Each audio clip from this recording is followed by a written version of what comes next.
নমস্কার বন্ধুরা, আজ আমরা খুব একটা গুরুত্বপূর্ণ বিষয় নিয়ে আলোচনা করব। ভোটার লিস্টের এসআর বা স্পেশাল রিভিশন। এই নিয়মটা কি শুধু মুসলিমদের শাস্তি দেওয়ার জন্য করা হয়েছে?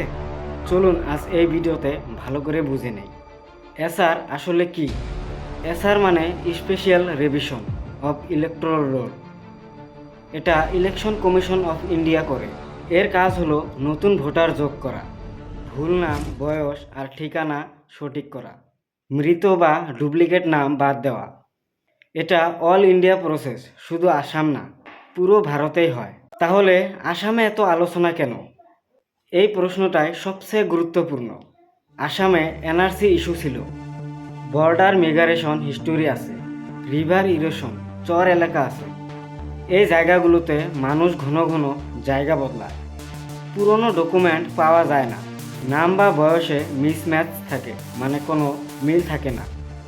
এই কারণে ভেরিফিকেশন এখানে বেশি করা। মুসলিমদের উপরে বেশি প্রভাব কেন পড়ছে? এখানে সত্য কথা বলতেই হবে, এটা ধর্মের জন্য না। সরকার কোনো ধর্ম দেখে এসআর করে না, কিন্তু এই সমস্যাগুলো গ্রাউন্ড লেভেলে মুসলিম এলাকাতেই বেশি।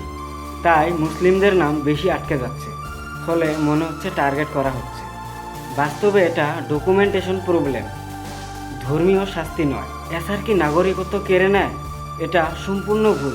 টেনশন নেওয়ার কোনো দরকার নেই। এসআর শুধু ভোটার লিস্ট ঠিক করে, ডকুমেন্ট দিলে নাম আবারও যুক্ত হয়। অ্যাপিল করার অধিকার সবারই আছে।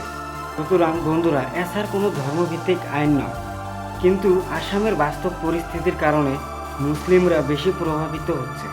ভয় পাওয়ার কোনো দরকার নেই, সচেতন থাকুন, ডকুমেন্ট ঠিক রাখুন। ভিডিওটা ভালো লাগলে বেশি বেশি করে শেয়ার করুন। ধন্যবাদ।